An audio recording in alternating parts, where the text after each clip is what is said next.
오늘 우리가 읽은 이 베드로후서 1장 1절부터 11절 말씀을 가지고 하나님을 알므로 라는 제목으로 함께 말씀을 나누도록 하겠습니다.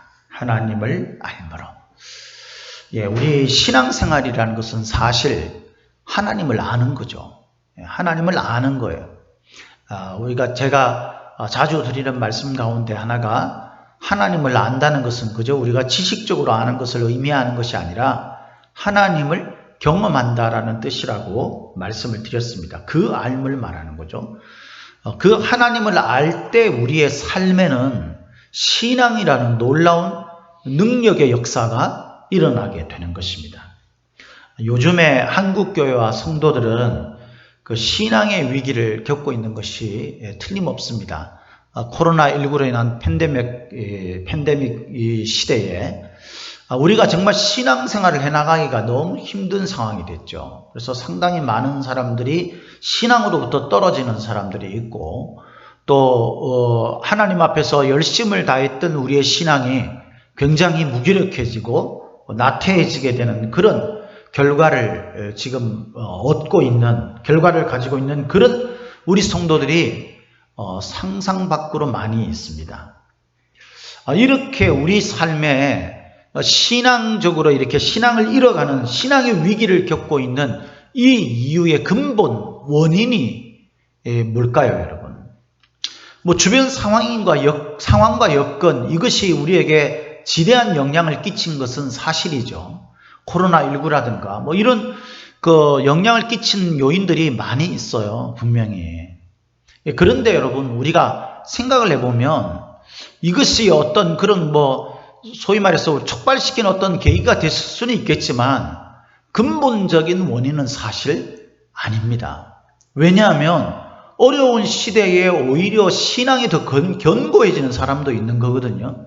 그러니까 우리가 그 외적 요인, 환경, 조건들 이런 것들은 우리에게 영향을 끼치긴 하지만 결정적인 요인은 아니라는 사실이죠. 우리가 신앙의 위기를 겪는 결정적인 이유는 사실 우리들의 신앙을 대하는 태도에 있다라고 말할 수 있습니다. 저는 오늘 본문에서 그 단어를 고른다면 게으르다라는 말이라고 생각을 합니다. 8절 말씀에 보면 이런 것이 너희에게 있어 흡족한 적 너희로 우리 주 예수 그리스도를 알기에 게으르지 않고, 이 게으르다라는 이 말이 사실 우리 신앙을 대하는 우리 삶의 태도고, 이것으로 인해서 주변 환경이 어떤 동기부여가 되면 우리 신앙이 위기로 나가게 되는 거예요. 저는 이 게으르다는 단어를 제 나름대로 묵상하면서 좀 다르게 표현하고 싶었어요. 그게 뭐냐면 무기력하다라는 것입니다. 무기력하다. 신앙이 무기력한 거예요. 우리가 결심을 다하고 이러면 안 되지, 이런 마음들을 여러분 우리가 가지고 있으면 좀 뭔가 변화가 될 텐데 무기력하니까 그런 마음들이 이렇게 자극이 되어 와도요, 우리가 아무것도 시도할 수 없는 그런 상태가 되어버리는 겁니다. 시편 31편 10절 말씀에는요, 이 무기력과 관련해서 이런 말씀이 있습니다. 내 일생을 슬픔으로 보내며 나의 연수를 탄식으로 보냄이여 내 기력이 나의 죄악 때문에 약하여지며 나의 뼈가 쇠하도소이다. 분명히 사람이 살다 보면 이제 나이도 들게 되고 이렇게 되면 우리 기력이 쇠하여지게 되죠. 약하여지게 됩니다. 그런데 이 시편에 나오는 이 말씀을 가만히 묵상해 보면 우리의 기력이 쇠하여지는 것, 그것이 육체적인 기력이든 좀 전에 제가 말씀드린 영적인 무기력함이든 이런 것들이 무엇으로부터 된 것이냐면요, 죄악 때문에 되어졌다라는 거죠. 죄악 때문에 약하여지고 우리의 육체적인 것도 쇠하여져 가는 거예요. 그래서 우리 인생을 생각해 보면 사실 있지 않습니까? 신앙을 떠나서는 우리가 쇠하여지고 기력이 없어져 갈 수밖에 없어요. 그래서 우리 일생을 슬프다라고 이야기합니다. 내 연수를 탄식한다라고 이 시편 저자는 고백하고 있는 겁니다. 믿습니까? 우리가 겉으로 보기에는요, 뭔가 삐까뻔쩍하게 살고 내가 기대감을 가지고 막 즐기면서 인생을 사는 것 같은데 사실 우리 인생은 원래 우리들이 가지고 태어나는 그 죄의 본성으로 인하여서 쇠하여져 갈 수밖에 없다라는 거죠. 그래서 이 무기력의 근원은요, 우리 인생의 죄 그 자체 때문이에요.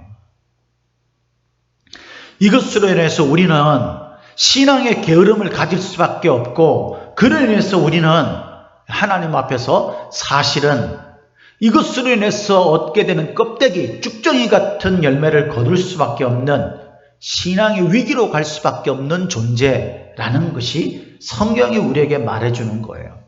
이게 이제 어떤 요인과 같이 딱 합쳐지게 되면 이 무기력함이 극대화가 되는 거죠. 그 요인이 뭐냐면 우리가 잘 아는 궁핍이나 풍요를 말하는 겁니다. 궁핍, 풍요. 궁핍이라는 것은 뭐냐면요, 우리로 하여금 그 시야를 좁게 하는 거예요. 그러니까 내가 없게 되면요, 내가 뭔가 있어야 된다는 것들로 우리 시야가 좁아지게 되는 겁니다. 그래서 하나님이 과거에 우리에게 은혜를 베풀어 주셨는데 그 은혜를 망각하는 거예요. 왜? 지금 내가 결핍된 그것 때문에 그쪽으로 시야가 좁아져 있어가지고요, 우리가 하나님이 나에게 지금까지 주셨던 그 은혜를 망각하고 지금 하나님이 나에게 은혜를 베푸시는데도 그걸 찾지 못하면서 불평하게 되고 하나님에 대한 기대를 적게 만드는 것, 그것이 뭐냐면 궁핍이에요. 궁핍. 반면에 풍요라는 것은요, 이 나한테 이렇게 풍족하게 있는 거잖아요. 내가 많이 있는 거예요. 누릴 수 있는 것들이 많이 있다 보니까 자기 생각에 누릴 것들을 좀 누리고 싶은 거죠. 그런데 하나님이 우리에게 삶에 대한 요구가 있는 거잖아요. 너 그렇게 살면 안 돼.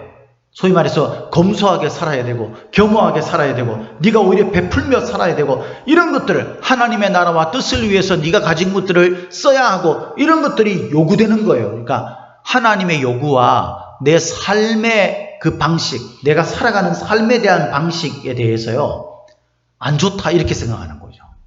풍요로운 사람들. 아, 내가 왜 굳이 그렇게 살아야 돼? 이건 내 건데 내가 그렇게 살아야 될 필요가 있어? 이렇게 생각합니다. 이런 사람들이 자꾸 빠지게 되는 게 뭐냐면요, 세상의 풍조예요. 세상 철학, 세상의 풍조. 세상이 가진 사람들이 이렇게 사니까 나도 이렇게 살아야지.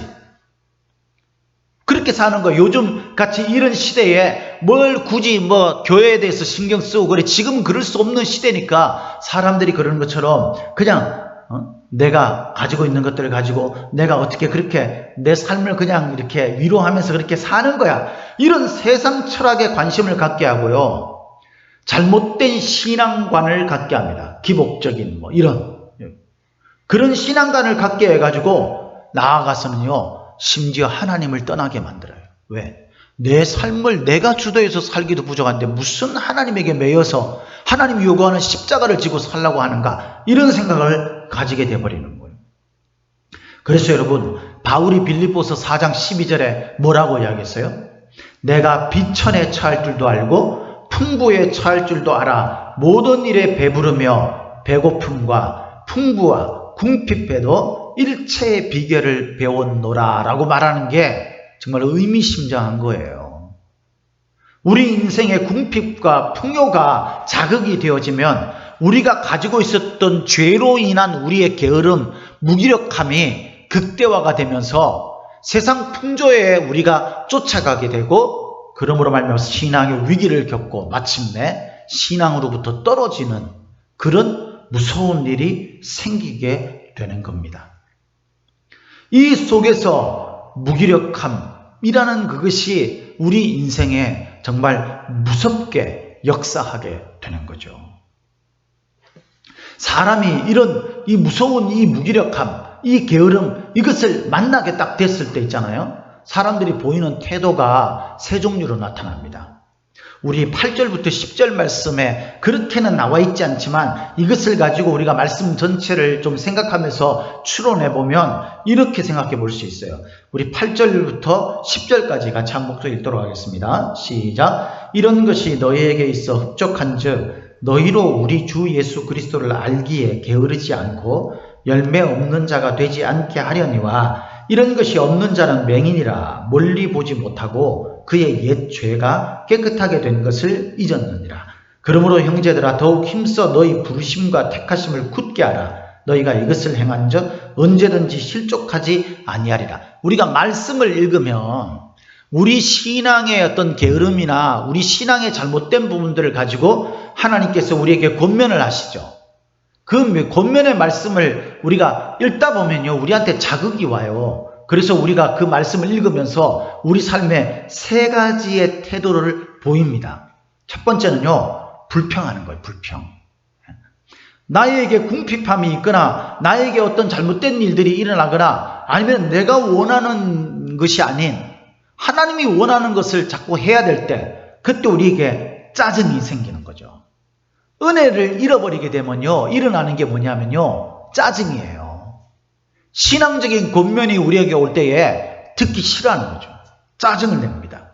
매사에 부정적으로 생각하게 되고 모든 원인을 주변 조건에 돌립니다. 그러면서 우리가 핑계를 대는 거죠. 핑계를. 지금 상황에서 이게 되겠냐고 이러면서 핑계를 대는 거예요. 그리고 자포자기하게 됩니다. 이런 태도를 보이는 사람들이 있어요. 나에게 무기력함이 탁 느껴질 때 막 이런 현실, 내가 이런 태도, 이것들에 대해서 하나님의 은혜를 묵상해야 되는데 불평이 나오는 거죠. 막 부정적이 되는 거예요. 짜증이 일어나요. 두 번째는요, 일어나려고 애를 써요. 이 무기력함을 벗어나려고 막 애를 씁니다. 그런데 이 사람들은요, 자기 자신에 대해서 계속적으로 막 쓴소리를 하면서, 왜냐하면 말씀이 자꾸 자기 양심을 건드리니까 내가 이러면 안 되는데, 그래 너 왜 그러고 살아? 너 신앙적으로 열심을 내야지. 너 그러면 되겠어. 하나님이 싫어하셔. 막 이러면서 자기 자신에 대해서 막 이렇게 자꾸 자극을 주면서요, 일어나려고 몸부림을 쳐요. 그런데 잘 되지 않습니다. 잘 되지 않으니까 더 깊은 무기력함으로 빠져요. 해도 안 되더라 이거죠. 내가 열심히 노력해봤는데 안 돼. 내가 안 해봤냐? 이러면서 더욱이 여기에는요, 무서운 함정이 도사리고 있어요. 그게 뭐냐면 해도 안 될 때는요, 사람이 방향을 틉니다. 그죠? 이렇게 하니까 안 되잖아요. 그러니까 내가 이렇게 해서 안 됐는데 어떡할 거야? 그러니까 내가 달리 살려고 하는 거죠. 그러니까 자꾸 다른 지식들을 받아들이게 되고 다른 교훈들을 받아들여서 잘못된 지식과 교훈에 빠져버리게 돼요. 그래서 이런 사람들은요, 세상 풍조에 더욱더 치달아 가거나 아니면 이단이나 잘못된 어떤 그런 교리나 이런 것들에 빠져버리고 수렁 속에 빠져가게 됩니다. 본문의 배경이 되는 소아시아의 사람들도요, 그랬어요. 이 당시에는요, 그 베드로 전후서를 쓴 그 당시가 언제냐면 AD 한 63년에서 64년 정도, 그때 베드로가 썼거든요. 이때에는 네로 황제의 핍박을 이제 목전에 두고 있었어요.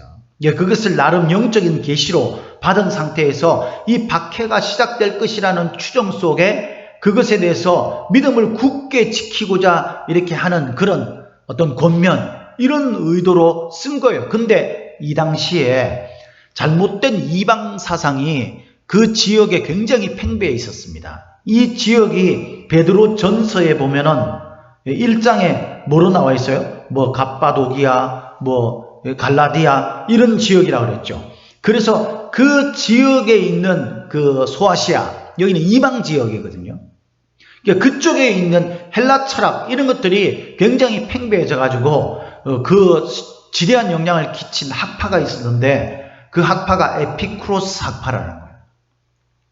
근데 이 에피쿠로스 학파의 특징이 뭐냐면요, 소위 인본주의예요. 뭐 인본주의다 그렇게 말하기는 어렵지만, 그러니까 자기중심이고, 이 세상의 만물들은 사람이 딱 보고 자기가 느끼고 인지하는 대로 생각하는 것이 최고인 거예요. 그래서 물리적 세계의 감각적 인지 능력에서 지식이 파생됐다라고 말하는 거예요. 지식은 물리적 세계를 딱 바라보는 사람들의 감각적 그런 인지 능력, 이것이 바로 지식이다라고 말하는 겁니다. 그것에 근거해 가지고 이야기가 됐기 때문에 사물은 원자의 조합으로 이루어져 있고 결국은 해체된다라고 주장을 하고, 이게 죽음이라고 생각을 하는 거예요. 그리고 모든 것은 유한하고 내세는 없다라고 생각합니다. 신들이 있는지 없는지 뭐 이렇게 있다고 말하고 없다고도 말하는데, 신들이 있다고 한들 이 세상에 관여치 않는다라고 생각을 합니다. 사후에 그래서 사람이 죽고 난 다음에 보복이라든가 거기에 따른 상벌이 없다라고 생각을 하는 거예요. 그리고 나아가서는요, 고통이나 번민, 두려움 이런 것들로부터 벗어나라. 죄책감을 가질 필요가 없다. 그냥 네가 생각하고 좋은 것에 추구하고 자유롭게, 그게 최고다 라고 하면서 살아가는, 그것이 바로 에피쿠로스 학파의 가장 핵심 주장들이에요. 여러분 생각해 보면 오늘날 세상의 인본주의와 굉장히 비슷하지 않습니까? 세상의 과학들이나 세상 사람들이 말하는 건 뭡니까? 하나님을 알지 못하는 사람들은요, 그냥 자기 인생 이 세상으로 끝이라고 생각하는 거예요. 그리고 내가 잘 되면 그거 최고인 거죠. 뭐가 더 중요한 게 있겠어요? 이런 배경 속에서 맞닥뜨린 최대의 문제가 바로 풍요와 궁핍인 거죠. 왜? 자기 중심이니까. 내가 많이 있느냐 아니면 내가 없느냐, 이것에 따라서 느끼는 감정이 다르고 그것을 해결하는 방법도 다른 거예요. 그래서 사람들은요, 이런 것들로 인하여서 내가 자꾸만 하나님의 말씀에 권면을 받으니까 이게 괴로운 겁니다. 그래서 해도 안 되고 이러니까 자기의 마음을 좀 자유롭게 하는 쪽으로 방향을 틀게 되는 거예요. 이게 소아시아 사람들, 그래서 지금 베드로 전후서에서 권면하는 그 대상들이 그런 상황 속에 자꾸 믿음을 잃어가고 있는 거예요.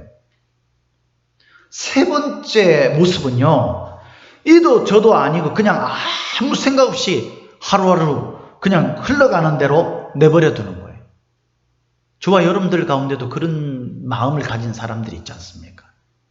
하나님의 말씀이 권면되어져 와도 지금 모든 게 귀찮아요. 그냥 모든 게 귀찮아요. 내가 해야 된다는 마음은 있는데 별로 하고 싶지 않기 때문에 하고 싶지 않는 대로 자신을 내버려 두는 겁니다. 이런 사람들한테는 방법이 없어요.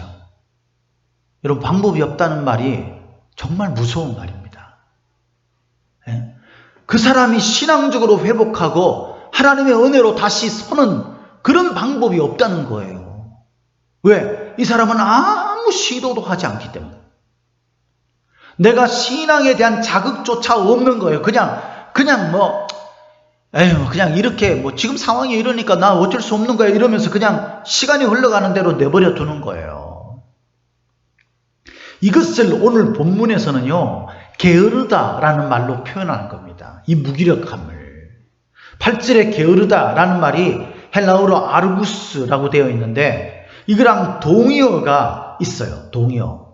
8절에 이 게으르다라는 말과 동의어가 있는데 이게 뭐냐면 그 뒤에 나오는 말이에요. 게으르지 않고 열매 없는 자가. 이 열매 없다라는 말이 아카르푸스라고 되어 있는데 이 두 단어가요, 동의어예요, 동의어. 그러니까 이 두 개는 같이 일맥상통한 말이라는 거죠. 게으른 사람은요, 열매가 없는 거예요. 열매가 없기 때문에 이 열매로 인해서 뭔가 양식을 먹고 그래야지 강건해지고 다시 힘을 얻고 자랑할 수 있는데 그렇게 할 수 없는 거죠. 이게 얼마나 무서운 겁니까? 여러분, 그래서 우리는 게으르면 안 되는 거예요. 신앙의 게으름을 하는 순간 우리는 영적으로 점점 죽어가는 거예요. 김남준 목사님이 쓴 게으름이라는 책을 우리가 과거에 읽었잖아요. 그죠? 근데 그 게으름이라는 말 속에는 여러분, 우리가 아무것도 안 한다라는 의미도 있지만 열심히 하는데도 게으른 게 있다라고 우리가 그 책에서 봤잖아요. 그게 뭐냐면요, 열심히 일을 하는 게으름, 소위 말해서 의욕을 가지고 열심을 내는데 그 목적과 동기가 다른 데 있기 때문에 게으르다라고 표현한 겁니다. 그러니까 하나님을 알므로 하나님 안에서 열심을 내는 게 아니라 그저 외적인 요인 또는 자기만족, 내가 진 어쩔 수 없는 책임, 이런 것 때문에 열심을 내는 것을 게으름이라고 말할 수도 있다는 거죠. 우리의 신앙의 무기력함은요, 하나님을 알지 못하는 것으로부터 사실은 시작되는 거예요. 그래서 성경을 읽어보면 우리가 믿는다라는 그 말 자체가 하나님을 알다라는 말과 전부 연결시켜 놓은 것을 우리가 알 수 있어요. 우리가 구원을 얻는 것도 뭐라고 되어 있어요? 하나님을 아는 지식에까지 자라가는 거예요. 아는 지식에까지. 그래서 여러분, 우리가 오늘 본문의 2절 3절에 보면 핵심적인 말이 나오죠. 우리 성경을 한번 보도록 하겠습니다. 본문 2절 3절을 같이 한 목소리로 읽도록 하겠습니다. 시작. 하나님과 우리 주 예수를 알므로 은혜와 평강이 너희에게 더욱 많을지어다. 그의 신기한 능력으로 생명과 경건에 속한 모든 것을 우리에게 주셨으니 이는 자기의 영광과 덕으로서 우리를 부르신 이를 알므로 말미암음이라. 그러니까 능력, 생명, 경건, 은혜와 평강, 이게 우리에게 충만하게 되는 것은요, 다른 데서부터 오는 게 아니에요. 하나님을 아는 데서부터 오는 겁니다. 근데 이 하나님을 알다라는 이 단어가요, 원래 헬라어에는 아는 단어로 가장 많이 쓰이는 단어 가운데 하나가 뭐냐면 그노시스라는 거예요. 여러분들 한번 들어보셨을 거예요. 근데 이 그노시스라는 거 뭐냐면 삶의 실행적인 부분에서 아는 거예요. 근데 오늘 본문 말씀에 있는 이 알다라는 것은요, 그노시스라고 되어 있지 않고 에피그노시스라고 되어 있어요. 그 앞에 접두어가 붙은 거죠. 그러니까 어떤 것을 향하여, 위로 향하여 알다라는 거예요. 그러니까 하나님을 아는 근원적인 암, 그것을 말하는 겁니다. 이것을 이 교리적인 단어로는 온전한 지식이라고 이야기를 합니다. 구원을 얻는데 꼭 필요한 하나님을 알게 되는 것을 말하는 거예요. 여러분, 이 알미 있을 때에 어떤 일이 일어나냐면요, 하나님이 어떤 분인지, 그리고 내가 어떤 존재인지를 아는 거예요. 그러니까 하나님을 알 때 자신을 아는 겁니다. 하나님을 알 때 우리는 이렇게 하려고 하죠. 내가 나를 알 때 하나님을 알게 될 거라고 생각해요. 그렇지 않아요. 그러니까 나의 문제를 해결하는 방법은요, 무기력함을 해결하는 방법은 그 근원적인 문제를 찾아가지고 내가 이러면 안 돼, 내가 이러면 안 돼, 이래서 문제가 해결되는 게 아니고 하나님의 은혜로, 하나님의 은혜의 그 경험들을 자꾸 쌓아갈 때 하나님을 알게 되면 무기력함, 게으름은 자연적으로 사라지게 됩니다. 왜냐하면 그분이 누구신지를 알고 그분이 나에게 어떤 의미인지를 알기 때문에 나같이 죄 가운데 죽을 수밖에 없고 무기력한 근본적인 이 존재가 하나님으로 인해서 힘을 얻고 생명을 얻고 경건에 속하게 되고 평안과 은혜가 풍성하게 많아지게 되는, 하나님의 영광 가운데 마침내 도달하게 될 그런 존재가 된다는 것을 알기 때문에 가만히 있을 수가 없는 거죠. 이게 은혜로 와닿게 되는 거예요. 네. 그래서 여러분, 무기력함에서 빠져나올 수 있는 방법은요, 여러분의 태도를 고치고 이런 게 아니라 은혜를 추구하십시오. 하나님의 은혜를. 하나님을 경험해 보는데 여러분들의 시간과 여러분들의 마음과 여러분들의 몸을 둬야 돼요. 네. 자신을 안다는 것은 매우 중요하고 유익한 점이 많아요. 나는 누굽니까, 여러분? 나는 오늘 본문에 의하면요, 성도들을 향해 종과 사도 동일하게 그렇게 우리가 인정받는 존재예요. 1절에 보면 이렇게 돼 있죠. 예수 그리스도의 종이며 사도인 시몬 베드로는 우리 하나님과 구주 예수 그리스도의 의를 힘입어 동일하게 보배로운 믿음을 우리와 함께 받은 자들에게 편지하오니 그랬어요. 이 성경을 읽고 이 성경을 받아들이는 저와 여러분 모두에게 베드로와 같은 동일한 것이 임하게 됐다는 거예요. 그러니까 우리가 사도 베드로와 같은 동일한 존재다라는 거예요. 얼마나 대단합니까? 네. 하나님은 저와 여러분들을 베드로와 동등하게 여기고 있습니다. 할렐루야. 두 번째는요, 우리가 어떤 존재입니까? 우리 3절 말씀에 이렇게 되어 있어요. 3절, 2절, 3절. 아까 읽었지만은, 거기 보니까 은혜와 평강이 우리에게 많습니다. 우리는 원래 하나님을 알므로 인해서, 하나님을 아는 우리는 은혜와 평강이 원래 많게 되는 사람이에요. 뿐만 아닙니다. 하나님의 신기한 능력으로 생명과 경건에 속한 모든 것을 얻게 되는 자격이 우리한테 있는 존재예요. 할렐루야. 우리가 힘쓰고 노력하고 막 애쓸 때 이것이 우리에게 임하는 게 아니라 하나님의 은혜를 아는 자들, 하나님의 은혜로 나가는 자들은요, 이것이 이미 우리에게 있고 더 풍성하게 된다는 거예요. 은혜와 평강은 누구든지 조금씩 누리게 되죠. 사실 누리죠. 그런데 그리스도를 알게 되면 은혜와 평강이 더 완전하게 되는 거예요. 이를 위해서 하나님은요, 우리를 부르셨어요. 3절에 보니까. 그죠? 우리를 부르신, 이것으로 인해서 우리를 부르셨다는 거예요. 그 부르신 분으로부터 우리는 이미 모든 것을 얻게 됐어요. 그래서 4절 말씀에는요, 신의 성품에 참여한 자가 바로 우리라고 말하고 있는 겁니다. 아니, 나는 원래 성격 자체가 이래가지고. 아니에요, 여러분. 정말 여러분들은 하나님을 아는 사람들은요, 신의 성품, 다시 말해서 하나님의 성품에 있는 사람들, 참여한 자가 된 사람들이에요. 그러니까 여러분들의 성격, 성품 이 자체를 핑계거리로 내세우면 안 돼요. 그건 하나님의 말씀을 여러분들이 거절하는 것과 마찬가지예요. 또 저와 여러분들은 어떤 존재입니까? 하나님을 아는 저와 여러분들은 어떤 존재입니까? 11절에 보면 이렇게 말합니다. 우리 11절을 같이 한 목소리로 읽도록 하겠습니다. 시작. 이같이 하면 우리 주 곧 구주 예수 그리스도의 영원한 나라에 들어감을 넉넉히 너희에게 주시리라. 할렐루야. 우리가 하나님을 알면 알수록 우리가 이 하나님의 영원한 나라에 넉넉히 들어갈 자입니다. 마태복음 12장 28절에 주님은 하나님의 나라가 우리에게 이미 임하였다라고 선포하셨어요. 우리는 그곳에서 주님과 함께 왕노릇하게 될 것이라고 약속하셨잖아요. 그것도 이미 넉넉히 주어진 거예요. 할렐루야. 넉넉히 완전하게 넘치도록 그 멋진 상황을 여러분 머릿속에 한번 그려보세요.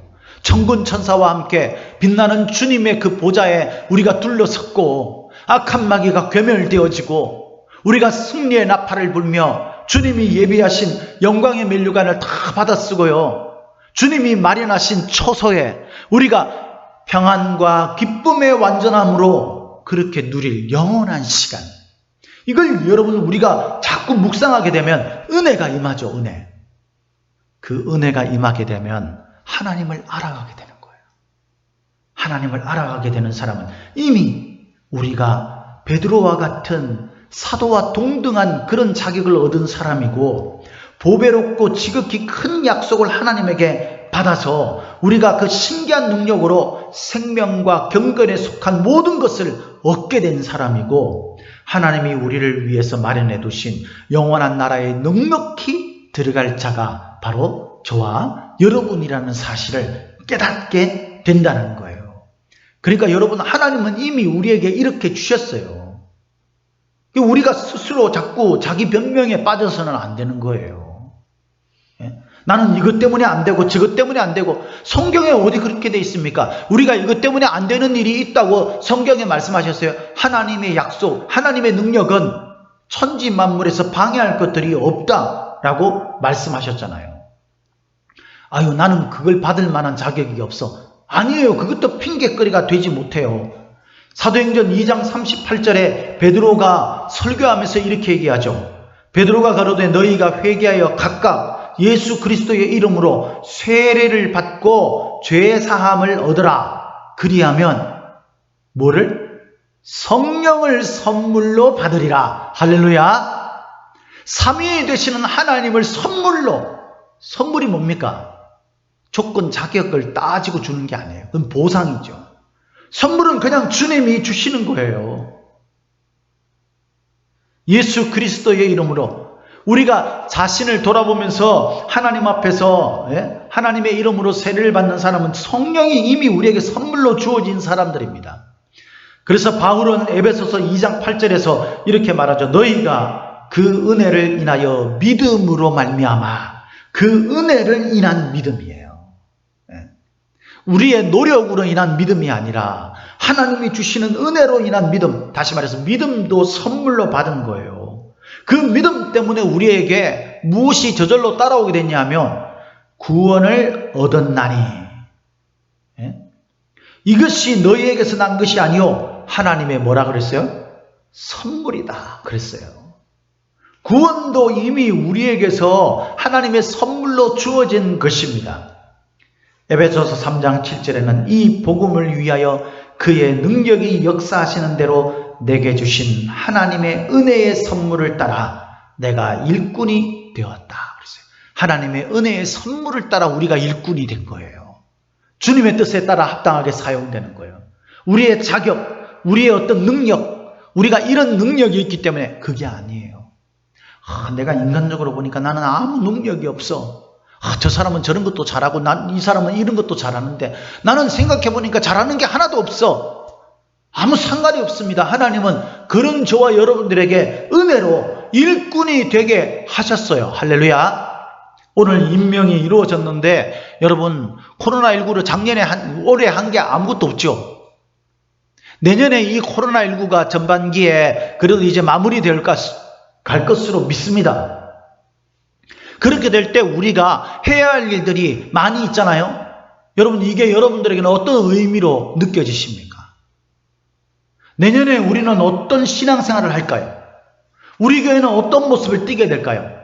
그 속에서 저와 여러분들은 어떤 존재로 무슨 역할을 하고 어떤 열심을 낼까요? 우리가 게으르고 무기력한 대로 있을까요? 그러지 않기를 예수님의 이름으로 축복합니다. 저와 여러분들이 하나님의 은혜로 이미 할 수 있는 모든 것을 선물로 받은 자라는 사실을 믿으시기를 예수님 이름으로 축복합니다. 우리가 하나님의 은혜로 자꾸만 나가면 됩니다. 다른 것을 생각하지 마십시오. 풍요와 궁핍을 여러분들의 삶과 자꾸 연결시켜서 그것에 집중하고 그것에 매몰되어져 가는 세상의 풍조를 따르지 마십시오. 하나님의 은혜를 자꾸 묵상하고 하나님의 은혜의 것들을 우리의 삶의 배경으로 자꾸 만드십시오. 그럴 때 하나님은 우리에게 주신 그 선물이 정말 우리의 삶을 변화시키고 우리로 하여금 평안과 기쁨으로 은혜로 생명과 경건에 속한 모든 것으로 우리에게 오는 것을 느끼게 하실 줄로 믿습니다. 하나님을 알아갈 때, 하나님을 알아갈 때 이런 자신감을 가지고요. 오늘 본문에서 말하는 것들을 좀 실천해 보세요. 첫 번째는요. 이 조건으로 부르신 그 부르심과 택하심을 굳게 해야 됩니다. 굳게. 이건 우리가 좀 다잡아야 되는 거죠. 10절. 그러므로 형제들아 더욱 힘써 너희 부르심과 택하심을 굳게 하라. 너희가 이것을 행한 적 언제든지 실족하지 아니하리라 그랬어요. 게으름, 무기력함은 실족함입니다. 이것이 되지 않을 그런 방법은 뭐냐면 하나님이 나를 부르시고 하나님이 나를 택하셔서 선물로 주셨다는 것을 자꾸 묵상하면서 우리가 우리 자신을 자꾸만 그렇게 마음에 다잡는 거예요. 굳게 하는 거예요. 그래서 여러분 게을러서 열매 없는 자가 되지 마시기를 바라요. 힘써서 굳게 하시기를 예수님의 이름으로 축복합니다.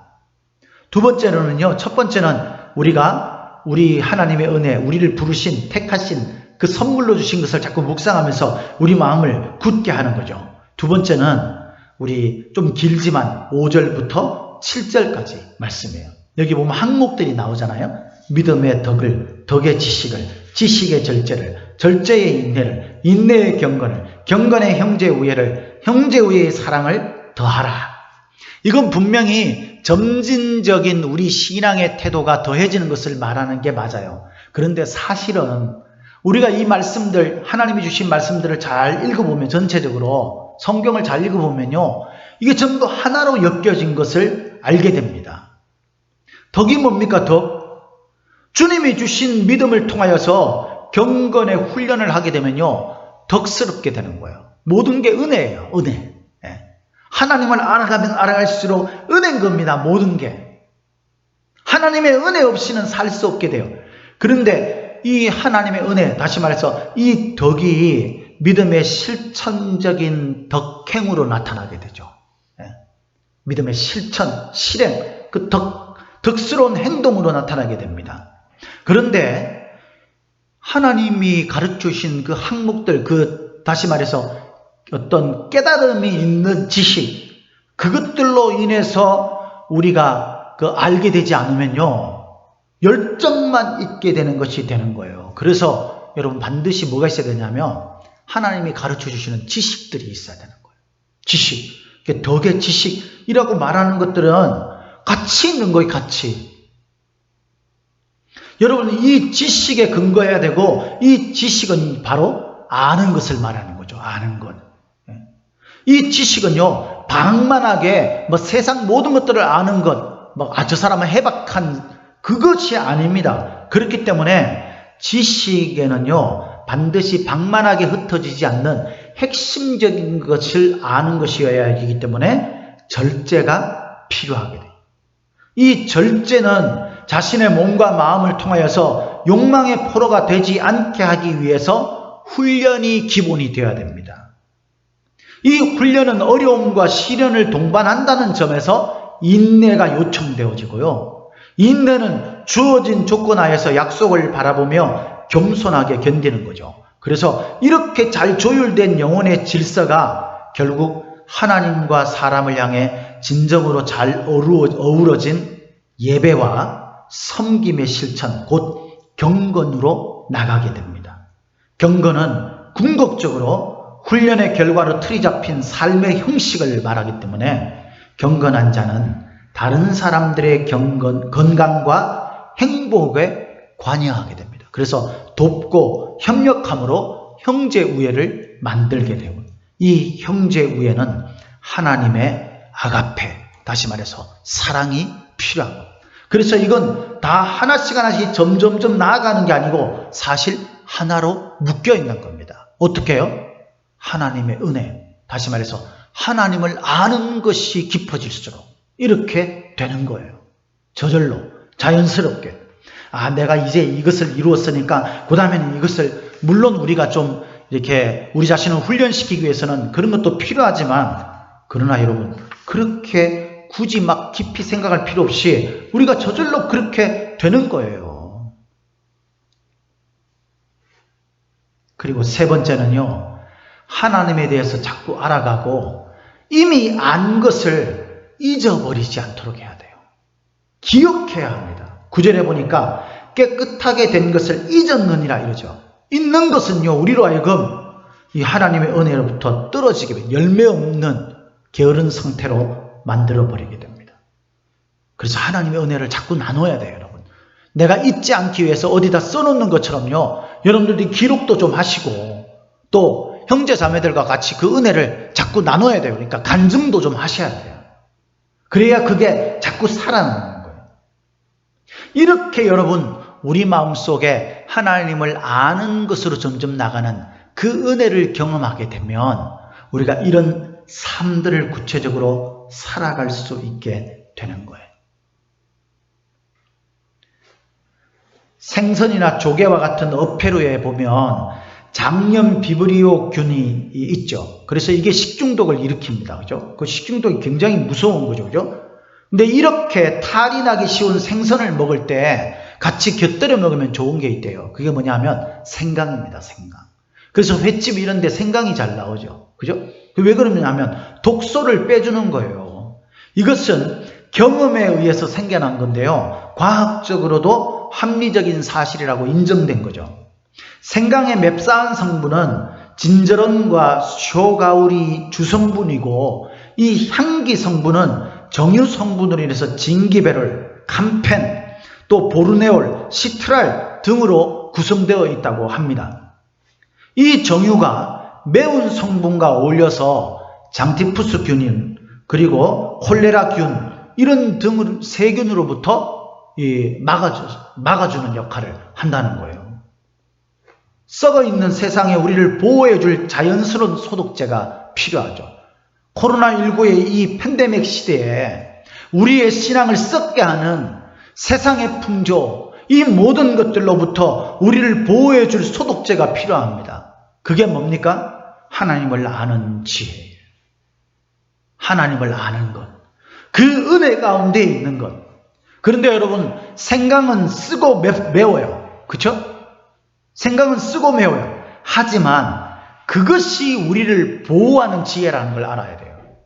하나님을 알아가는 것이 처음에는 여러분 우리에게 부담스러운 일이 될 수도 있습니다. 그러나 그것이 우리의 영이 죽게 하는 것으로부터 막아주는 소독제, 보호제가 된다는 사실을 아셔야 합니다. 영국 캠브리지 대학에 찰스 스터들이라는 학생이 있었습니다. 그 사람은요, 15세 때에 아버지가 이제 인도에 사업자 있었는데 D.L. 무디 목사님의 설교를 듣고 회심을 내가지고 이 기독교인이 됐어요. 그리고 다음 해에 이제 그 캠퍼스에서 소위 설교를 듣고 이 찰스 스터드라는 학생이 변화가 됩니다. 이 사람은 탁월한 크리켓 운동 선수였어요. 이 크리켓은 이제 인도의 국민 운동 같은 거죠. 우리나라 사람들은 이 크리켓 운동을 잘 모르는데 야구랑 비슷하대요. 그런데 이 인도에는요, 이게 국민 운동이에요, 국민 운동. 그 크리켓 전체, 영국 전체에서 시합에서 금메달을 따기도 할 정도로 이 굉장히 보장된 그런 출세의 길이 있었던 사람입니다. 그런데 그가 어느 날 이 선교에 대한 그 자극을 받게 돼서 중국으로 선교를 하게 됩니다. 여러분들이 많이 들어서 알고 있는 허드슨 테일러, 중국 선교사였던 캠브리지 7인, 이 사람, 이 중에 한 명이 바로 이 사람이었어요. 그래서 모든 부와 명예를 버리고요, 이 하나님을 향한 열정 때문에 중국 땅으로 갔어요. 그래서 중국에서 10여 년 동안 섬기다가 그 생명의 위협을 느낄 정도로 몸이 좀 쇠약해졌어요. 그리고 영국으로 돌아와서 투병 생활을 하다가 53세가 되던 해, 그때 이 사람이 아프리카 선교에 대한 자극을 받아서요, 그 몸이 약한 가운데서 아프리카 선교를 떠나게 됩니다. 주위 사람들이 모두 제정신이 아니라고 말렸어요. 너 미쳤냐? 네 몸 상태가 지금 어떤데 지금 거기 가서 너 딱 죽기밖에 더 하겠냐? 그렇게 이야기를 했습니다. 그러나 이때 이 사람이 그 모든 만류에도 불구하고 모든 시대를 사는 그리스도인들에게 의미 있는 말을 남기고 아프리카 선교를 떠나게 됩니다. 그리고 그곳에서 18년 동안 사역을 하고 71세에 결국 그 땅에서 죽게 되죠. 아프리카인들 7,000명이 그분의 장례식에 모였었다고 합니다. 이분이 많은 사람들이 만류했던 그 주변 사람들을 향해서, 오늘을 사는 그리스도인들을 향해서 그가 남긴 매우 유명한 말이 있습니다. 하나님의 아들 예수 그리스도가 이 땅에 오셔서 날 위해, 날 구원하시기 위해서 십자가에 죽으신 것이 참으로 사실이라면, 그것이 참으로 사실이라면 내가 그를 위해 바치는 희생은 그 어떤 것도 지나친 희생일 수 없습니다. 그것이 바로 헌신이죠, 헌신. 이것이 헌신의 정신입니다. 우리의 헌신은 그 이하일 수 없어요. 우리의 헌신은 그 이하로 만족해서도 안 되고 만족할 수도 없습니다. 로마서 14장 8절 말씀에 우리가 너무나 잘 아는 말씀이 있지 않습니까? 우리가 살아도 주를 위하여 살고 죽어도 주를 위하여 죽나니 그러므로 사나 죽으나 우리가 주의 것이로다. 사랑하는 성도 여러분, 맥스 루케이도 목사님이 희망 메시지라는 책에서 이런 말씀을 하셨습니다. 하나님이 당신을 위하신다. 하나님이 경주하는 당신을 응원하고 계신다. 결성선 너머를 보라. 하나님이 당신의 발걸음 하나하나 박수를 보내고 계신다. 너무 지쳐서 더는 못 가겠는가? 그분이 데려가시리라. 너무 실망스러워 싸울 힘이 나질 않는가? 그분이 일으켜 세우시리라. 하나님은 당신 편이시다. 선한 일을 하고도 세상의 비난을 받거나 안정된 삶의 터전을 잃어버릴 때 우리는 큰 실망을 느끼게 됩니다. 오늘날과 같은 코로나19로 인해서 수많은 일들로 고통받고 우리 삶의 위협이 일어날 때, 무엇보다도 신앙적 위기가 임할 때 우리는 과연 하나님은 살아계시는가? 라는 그런 질문을 던지면서 스스로 깊은 좌절에 빠지기도 하고 실망에 빠지기도 합니다. 이것이 나아가서는 우리로 하여금 영적 게으름, 무기력한 상태로 빠져들게 합니다. 이때 우리를 일으켜 세울 수 있는 힘이 무엇입니까, 여러분? 그것은 다른 데 있지 않습니다. 우리의 환경이 개선되거나 우리의 각오를 새롭게 하여서 우리가 뭔가 열심히 하는 것으로 시작되는 것이 아니라 은혜의 본질로 나가는 거예요. 은혜의 본질이 무엇입니까? 살아계시다. 그리고 나를 위해 십자가에 피 흘려 죽으시고 나를 구원하신 그분께서 우리에게 약속하신 세상 끝날까지 내가 너와 함께 할 것이다 라고 약속하신 주님의 약속을 붙드는 것입니다. 하나님의 은혜, 하나님이 존재하시는 그 자체로 우리 안에 은혜가 일어나는, 하나님을 아는, 하나님을 경험하는 그 시간으로 나아가는 것입니다. 그것이 자기 변명에 빠져 무기력함으로 죽어가는 우리의 영혼을 다시 살리고 우리로 하여금 이 어려운 시대에 오히려 빛을 발하는 빛과 소금의 역할을 감당하는 참된 그리스도인들로 만드는 힘이 될 것입니다. 사랑하는 성도 여러분, 저와 여러분들이 이 말씀을 듣고 마음속에 주님의 은혜를 묵상하는 시작이 되기를 바랍니다. 그래서 2020년 어려웠던 이 한 해를 떠나보내고 2021년을 마음속에 결심하면서 내가 이 2021년에는 하나님의 은혜를 회복하는 한 해가 되리라, 하나님의 은혜로 나가리라 결심하는 저와 여러분들이 되시기를 바라요. 신앙은 관상으로 하는 게 아닙니다. 신앙은 역사하여 능력입니다. 우리의 삶 자체라는 것을 잊지 마시고 우리가 하나님의 은혜 가운데 나가는 저와 여러분들이 다 되시기를 예수님의 이름으로 축복합니다. 축복합니다.